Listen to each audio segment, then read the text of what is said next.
How to save document from WhatsApp. Hello everybody, welcome back. If you are wondering how, you may follow up this method. So go ahead and open up WhatsApp, and then once you open up WhatsApp, you may head over the chat where you want to save the document from. For example, this chat right here. So all you gotta do is head over to the chat, locate up the document, and right beside the document you should be finding a download option, this one right here. All you gotta do is simply tap on that option, and then once you do, it starts downloading. Depending upon the file size, it may take time, and once it is downloaded, you may just wait for the completion and open it up. And once you open it up, if you want to download the PDF, the document, at the top of your screen you should be finding three dots. You may go ahead and tap on it and save it as file on your device.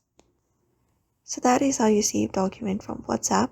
So I hope this video was helpful, and thank you for watching this video.